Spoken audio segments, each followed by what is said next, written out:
Hello, everyone. This is my first Ladybugs-A-Plenty TV episode, and we have a great guest today, Tia Kelly, and I met her, and my dogs are barking right now. I met her on the Women Changing the World Summit, and I recently got in contact with her again, and I am so happy and honored that she's going to be with me on my very first Ladybugs-A-Plenty TV. So welcome, Tia. Thank you, Wendy, for having me. I'm super excited to be here. It's your first one. Yay, inaugural kickoff episode. Exciting. I'm honored. Thank you so much. And I'm honored and privileged that you're my first guest. And I can't think of a better guest because you're a life coach. And I'm a life coach, so that was really cool. I love your passion for sisterhood and all that you're doing with these women, these young women, and having the power to change the world, which I thought that was really cool because that's my passion as well, is to help women locally. I mean, you're just like going all over the world, which is awesome. I can't even imagine, inspiring women and to see themselves, see the power in themselves, and then to live their dream. And that is just amazing. So, what I want to start with is I'd like for you to give us a little bit of background of you before you even got to Women Changing the World and Global Sorority, and tell us how that all came about. Okay. So I was born in India. I've always been an international gal. My passport is Irish. I'm married to a Lebanese guy. We live in the United States. So I have a French bulldog. We're a very international crowd here. And so that whole part of my work, just working globally and working with women globally, was just very natural for me. And so I've done that for a long time in different capacities, but I was working with moms and children for a long time too, and I heard about life coaching, I think on NPR one time, and I thought, oh gosh, that sounds really cool, because they were talking about this whole radio interview was about parent coaches. So I thought, oh, I could totally transition into that. That's totally neat. But I was, we bought a house, had mortgages, car payments, and I, had a real job, and I wasn't about to quit and go back to school. And so I just kept putting it off. And finally, it became apparent to me that I couldn't keep putting off this dream because of other things. I was going to have to do it anyway. So I went to life coaching school in Vancouver and started doing it while I had another job, which is kind of difficult, starting a business and working full-time. So it was a slow go in the beginning. And I realized when I was in coaching school that there's no way that I could be a parent coach because I just knew way too much about it, and it would be a struggle for me not to interject my opinions and my, it would be more like consulting, which is what I thought life coaching was going to be going into, which of course it is not. It's all about bringing out that person's inner genius, as you know, by asking questions instead of giving the answers. So then I did start working as a pre and postnatal coach first, and then I transitioned into the work that I'm doing now. So that's kind of my backstory on how I became a coach and how that journey unfolded. Wow, that is awesome. One of the things that I wanted to ask you is you're always talking about your following your heart's desire. Mm-hmm. And I heard a little video from that recently from you about that. And that really touched my heart because, playing small, you've mentioned that. Can you talk a little bit about that? Well, and I don't mean it in a bad way. It's not a criticism of women, because I did it and probably still do it in areas of my life where I'm not being conscious about it. I'm allowing my fear to quash my voice and my value. And so I think women just do that all the time. They underestimate their abilities to do and create amazing things. And we're kind of perfectionists with ourselves.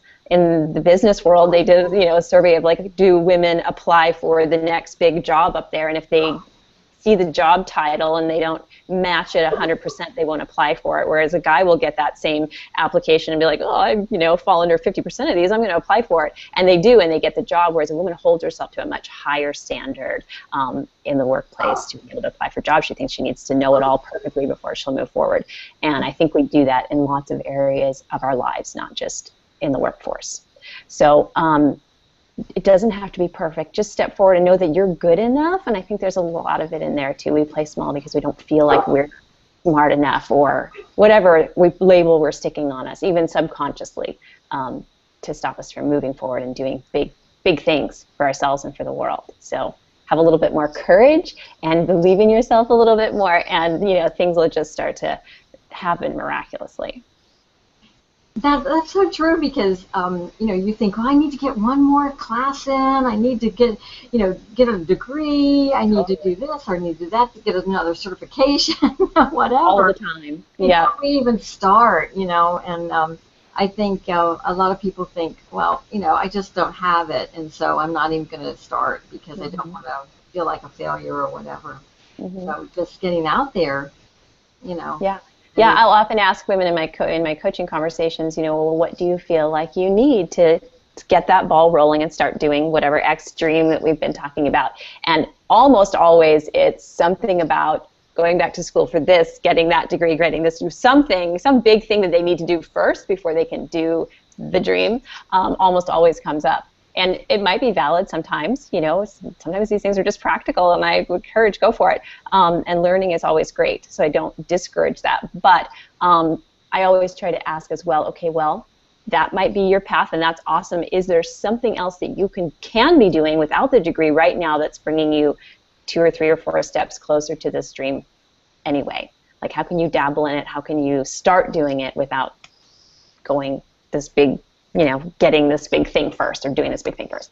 So, yeah, I just encourage people to start stepping into it, even if they don't feel 100% prepared. And that's scary, but that's the way to really start the ball rolling. Yeah. Yeah, and this year I decided, I'm just going to go for it. And awesome. I have noticed that it is a pattern across the board. If you notice some people that you've been watching, or on Facebook, or on the internet, they're going for it. They're just like, they're saying this is the year, for some reason. And so when I saw your video about doing videos, and I was only going to do podcasting, and you inspired me to go ahead and jump in. So I'm jumping in, and you're my first guest, so that's great. No, and video is it's daunting for people because there's like some technology attached to it. Once you get that out of the way, it's not a big deal. But just being on video is difficult for a lot of people, which just by doing that, it puts you in front of a ton of other people who can't do it yet. I'm sure they will do it, but like they're hiding out somehow and doing it. So it's awesome that you got out here and created this video. Cool. Okay, what else I want to talk to you about? I want you to talk about your experiences with Global Sorority, and when you get on site, what is that dynamic that goes on there?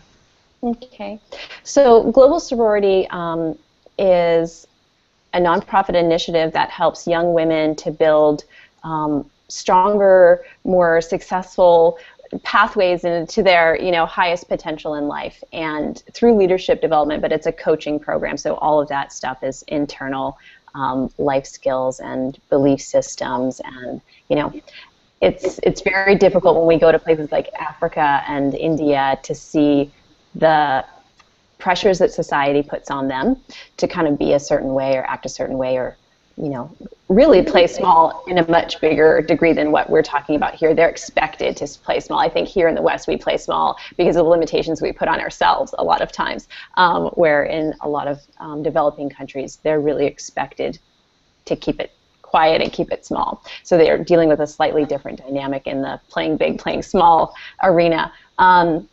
So we realized that this was really essential, that girls needed this extra component of self-confidence and knowing their values and knowing their value to be attached to this big push for public education. Because lots of countries are getting on the bandwagon that it's smart to have everyone in your society educated. It's great for your bottom line. But there wasn't the component to go along with it that still made them feel like they could compete in the workplace or be of value. So we bring this coaching program all over the world, and locally as well. So so we work with girls 11 to 24, and it depends. Here in the United States, it's a 14-hour program, but it's spaced out over a bunch of weeks. When we go to another country, we can't stay there for 2 months or 3 months, so we do a condensed version, and it's just an intensive. They come back every day instead of once a week, and they do the whole module in 1 or 2 weeks. So that's how it works. Yeah. Oh, that's awesome. And so how is it received by them? Wow. Well, it's different in every country, for sure. They're always excited. They're always very grateful. It's interesting here in the States, or just in North America in general, we take education for granted so much. It's, your kids are whining, they don't want to go to school, they're not showing up, and there, that's all they want. They just want to be able to go to school, and they will go through hell and high water to get there and show up. So it's kind of the same when we come with this class. In North America, sometimes it starts to get hard or uncomfortable, and you'll get to class and there's 4 girls missing today. Oh, that's interesting, because today was the day we were going to talk about, whatever it might be. There, they show up every day and they're fully committed to it. So it's very different in that regard, that they're super grateful for it and they see the value in it, and they completely show up and commit themselves to it. So that's interesting to see. But yeah, in India we start, and a lot of times they can't look at you in the eye, and they can't really answer any questions, and their voices are really quiet. And by the end, though, it's amazing, because they're just completely different girls. Yeah, they're looking up, they're eye contact, they're speaking out, they're speaking their voice. We've asked them plenty of times, it's all about critical thinking. They're not used to being asked what they think and feel. And so sometimes you'll ask them things, and they're just like, never had to think about that critically. Like, how do I feel about that? What does that mean to me? No one's ever asked them those things. So that's a whole process they have to learn to start trusting, oh, I do have a voice. What do I feel? And coming up with that. So it's a really cool process to see a group of girls seem like completely different human beings in the world just from being respected and listened to and valued for a week. Yeah. Wow. I mean, I can't even imagine, but I can imagine, because I do a program about toxic relationships, and just getting into this and writing an ebook about it. And as I'm writing, I was asking them the question of, what do you need? What do you value? Because that is a big part of, getting into the people-pleasing type of thing. Mm-hmm. And so even in the States, we are, having that issue with women that, well, nobody's ever asked me what I need and what I value, because I'm too very busy taking care of everybody else. Right, and last of all, I haven't asked myself. Like, nobody else has asked me, but I haven't even stopped to think about that. Oh yeah, it's a huge thing. Mm-hmm. That's great that you're doing that. I love that. Well, I have some more questions for you. The Women Changing the World Summit, that was so spectacular. I mean, I was like telling everybody about it. Like, sign up, it's so great. That's awesome. Different people that you interviewed, and all the different ways that people were changing the world. It was just amazing. Can you talk a little bit about that experience for you? Yeah, that was, it was so much work. I didn't realize that putting on a speaker series would be like that much work, but it was hundreds and hundreds of hours, and just a really intensive summer. I was basically stuck in my office and nobody saw me for 3 months. It was kind of crazy.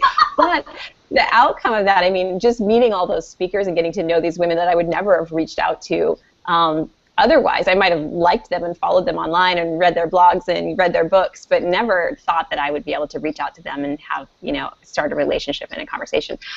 So that was really cool. And it just goes to show you that if you're willing to step out there and, reach out to people, that they're there and they're human and that you can connect with them. And it's really cool.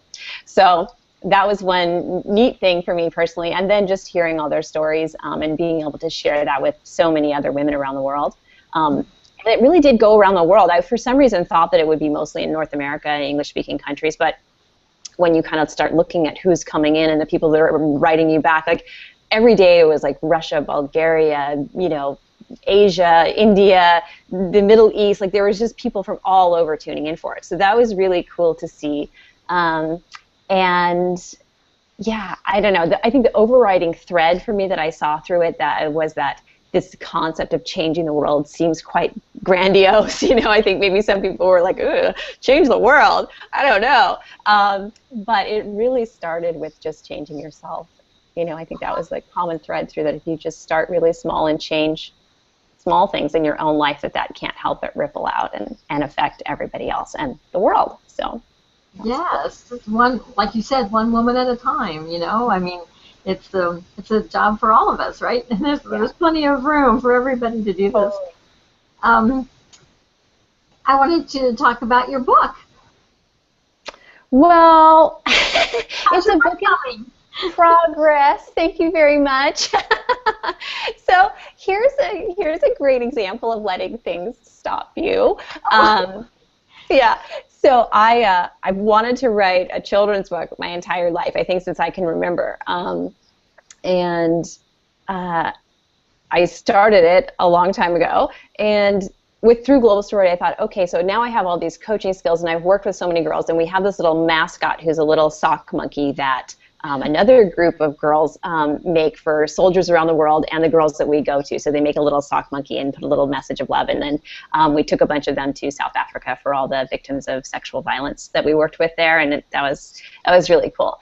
So we have this kind of sock monkey thing going on, which is cool. So I thought, okay, so we have this beautiful little mascot. The girls love her. We always can create cool stories about where she's been around the world and ask questions about how might this monkey have been brave, and what would going all around the world do for her, and we ask a lot of questions using the monkey. And so I thought, okay, so this would be a really good book when you kind of incorporate some coaching skills in there for kids about living your passion and finding your purpose and that kind of thing. So I started to research, okay, so how do you write a children's book, and what do you need to, instead of just sitting there writing it, how many pages do they have to be, all that stuff. And I realized that publishers don't want you to pick the artist. You write the story, and then they will match you up with an artist and pick the artist for you. Or you can do the pictures yourself, but they don't let you use your best friend Tammy to do the art. So then I was like, oh, I don't want someone else controlling the art. I got control freaky about that. And so then okay, I'm going to do my own paintings. So then I started taking an encaustics course and learned how to do this wax painting. And so I started, but then I was just oh my gosh, I've got so much going on that I kind of stopped, because not only am I writing it, but I have to do all the pictures that go with it. So it's just a slow process for me. But it was just I could have at some point just said, okay, great, and gave up control on that and let the publisher pick the artist and move forward. But I guess it's a lesson in, how badly do you want this to happen now, or how controlling do you want to be about it?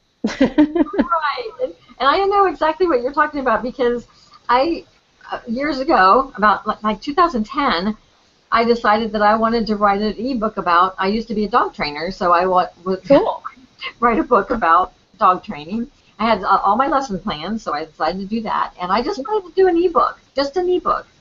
And my husband says, he's editing it, right?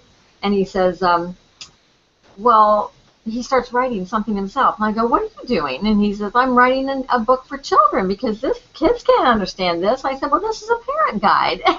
And he's like, well, I want to write one for kids. So that started that whole process you're talking about, where we had to find an illustrator, and then we were trying to go through all those different, in 2010, it was quite different than it is now. To self-publish or anything like that. Okay. So yeah, and so we ended up making our own publishing company, and starting the whole thing. That's going one step way further than I ever thought I would take it. But so we have this Glenna Publishing, and everything, and we published this book, got an illustrator, spent thousands of dollars to do all this. Now you can do it a lot less expensive. But I know what you're talking about, and that's amazing. Where do you have what's the book? The book is called Puppy Sense: The Kid's Guide to Puppy Care, and we even got Jack Hanna to endorse it. So it was we were so lucky to get him to read it and to give us a little blurb for the back. So we were really excited about that. But it's a training book for puppies, and so don't give up. Keep going there. Thank you. Maybe I can get to that next level. Maybe you guys can be my publishers. Thing is, you have this little publishing company going already. I'll just send it over. Maybe we can talk about that. Okay, cool. We have designers, and I do have a great illustrator if you want. If you want to get her to do something. If you want to get moving and stop procrastinating on doing everything, yeah. Or you can just submit your pictures that you have. Okay. Cool. So we can talk about that and how many pages you want and all that stuff. That's cool. Oh, I love it. I love everything. So I had a few other questions here. Let me see. the girls using their voices, back to the Global Sorority, are they able to do that once you leave? I mean, how does that incorporate into their lifestyle? Yeah. So we highlight their stories and their voices through the film because we also shoot a documentary film while we're there that talks about, you know, how they feel, what it's like to be a girl in the world in all these far-reaching places, what they need from us, themselves, the community, and the world at large. So we're not going in there trying to fix a problem that is not even a problem for them, which NGOs are famous for doing. So really get it from them what it is that they need to really be able to help them reach their full potential in the world. So that was the idea behind the film. So they get to share their stories and their voices in the film, which then gets brought to North America and is used in you know, discussions and gender education and all those things. So yes, so when we're done with the training program, they have a community-based passion project that they put out as a community, and it's normally something that they decide they want to do, they want to create, but they're bringing it out into the public, and somehow it serves community. And so they have to use their leadership skills to get this whole thing going. They have to reach out to community, they have to find sponsors, they have to like get this whole project out into their communities. And so it just does a ton for their self-esteem and makes them feel valued and contributing back to their community and that kind of thing. So yeah, it's a really cool process to see, and it does change who they are as human beings. There's no going back once they kind of get cracked open and the light shines in. It's really hard to go backwards. Yeah. So cool. Yeah. So your documentary series, is it available to be seen by the public, or is it? Are you viewings of it? I saw it in your. I looked up on your Global Sorority site, and it has talked about a viewing or something that you can schedule. Yeah. So we did our first 3 countries. So there's 3 countries per film for mini-series. The first one was Italy, Ireland, and Uganda. And that ran through the film festival circuit. We did Projecting Change Film Festival, and it got launched. And then we kind of pulled it. At that point, we weren't sure. Like when we first went out to do this Global Sorority initiative and reach girls around the world, it was much more about the film. And we did do the leadership training while we were there, but that wasn't the whole focus of the initiative. And now it more is.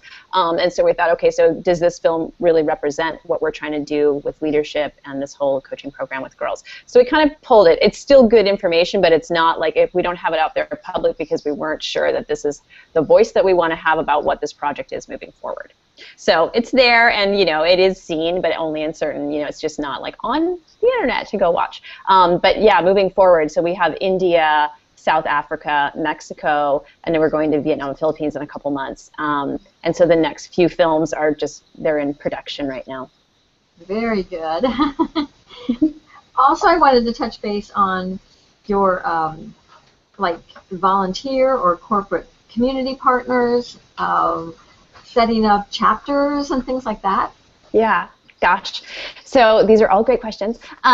So our chapters are kind of new. So Mexico is our first beta chapter. We went down to Mérida, which is in the Yucatan, and we connected with an organization there that works with young girls in the community, and we ran through our program, and we have 2 really great, amazing volunteers that continue to run that program. So the girls come back, you know, every couple of weeks. They've gotten dog training, they've gotten, you know, hairdressing classes. So people from the community have come in and like shared different ways, different job things they could do, because you know that's one thing that we see. Girls are very limited from, you know, you can see it, you can be it. In Uganda, 90% of the girls said that they wanted to be a teacher, and it's only because that's the one job they saw women from their community going on and being able to do. So with exposure to like other possibilities, it's amazing what they then feel like they might be able to do. So it's cool in Mexico that they brought in all these, you know, people doing different cool things that just opens up their minds and their possibilities of what they can do. So Mérida is a fantastic first chapter for us, and it's been super successful, and their community project that they went through was really successful.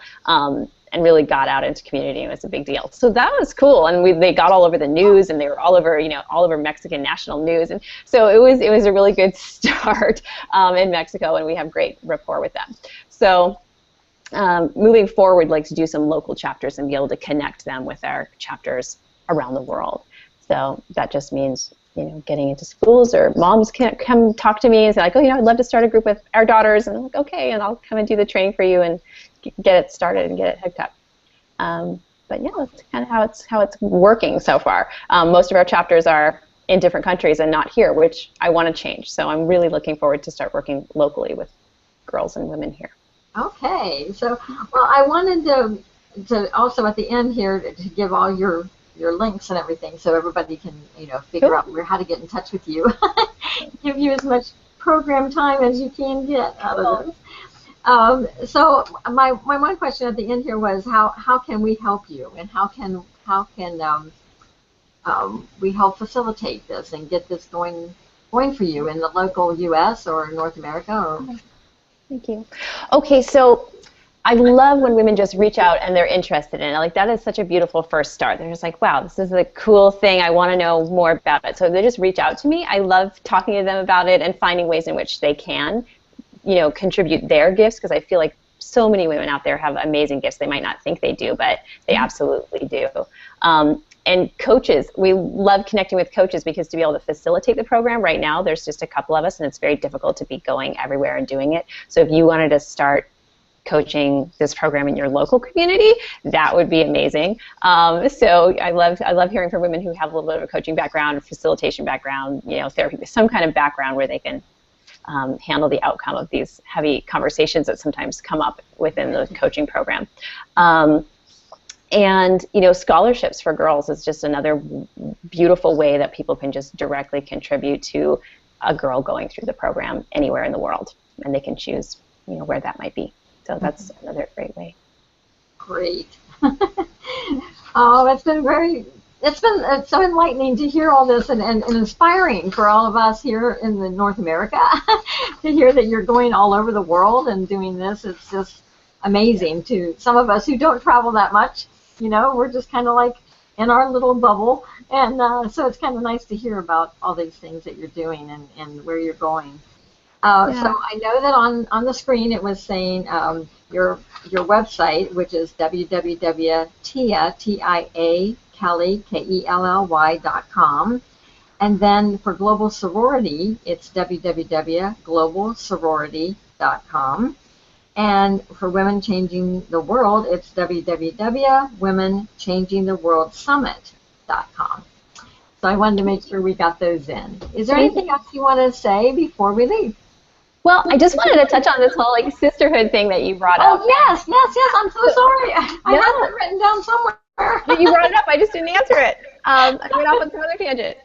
So yeah, it's super important to me, and I think that it's really important to the world, and it's important to women, and they just might not realize it. There's so much competition that we have with each other. We see each other as rivals somehow, instead of coming together. I mean, the things that girls and women can do when they actually get on each other's side and are there to support and be non-judgmental and just be authentic with each other, it's amazing what can happen, and I've seen it over and over. So it is important, I think, to bring women together in the right kind of space and the right kind of energy with a purpose to create change, positive change. So I love sisterhood. I think, I've never had this, issue with other women that I didn't even realize it was an issue, honestly, until I was in my late 20s. I'm friends with Tia, yeah, it's a big deal. Girls are caddying mean to each other in school. They fight. I was homeschooled. I just had, great friends. I never was in that kind of caddy situation. I didn't realize that girls weren't best friends with each other. And so my friends were just like, you're in a totally different world over there. I was like, oh my gosh. So then when my eyes started to open to, bullying in schools and online and all the things that are happening with girls and peer groups, I was just like, oh my gosh, it's really a big deal. And it's a big deal to start bringing each other together in a more positive way. Right. And in your sisterhood program that you have on Tia Kelly. Oh, so yeah. After doing Women Changing the World, I had a lot of people reach out to me and say, yeah, I want to create a sisterhood community. It's really important to me. I would love that. They kind of were inspired by that whole idea. And I mostly just do one-on-one coaching with women. So they inspired me to start a group coaching program. So I just opened that up a few weeks ago. So if someone wants to be a part of Sisterhood, then you can go there and check it out. Okay, great. And I know that's at TiaKelly.com. I just Cool. want to make sure Thank people you. have the right Yeah, links to get a hold of you. thank you. Well, this has been awesome. I'm so blown away that you were offered to be interviewed, that, for my very first Ladybugs-A-Plenty TV, and this is my kickoff. Exciting. So and a fellow coach, and yeah, when you were talking about um, the cattiness and all those things that go between women, um, it's everybody has the same issues with, getting along with anybody. If whether you're a people pleaser or you're just trying to get along, just trying to make it through this world, and Mm-hmm. it's so important that women, reach out to each other and help each other along, so that we can all become the best version of ourselves. You know what I'm saying? Absolutely. And I know you know what I'm saying, I do. and I think we're on the same path of trying to do this with each of Yeah. our audiences and circles and things like that. And so Yeah. I really appreciate you coming on today and talking about everything that you're doing, and with women changing the world, and global sorority, and your sisterhood, and your book. I'm not going to let you forget about that book. Thank you so much. Keep writing me about it. Okay. Every once in a while, I'll just say, "How's that book going?" Yeah. Awesome. Thank you so much for having me. Bye, everyone. Thank you for coming on, and I will see you later. Yay. Thank you. Bye-bye.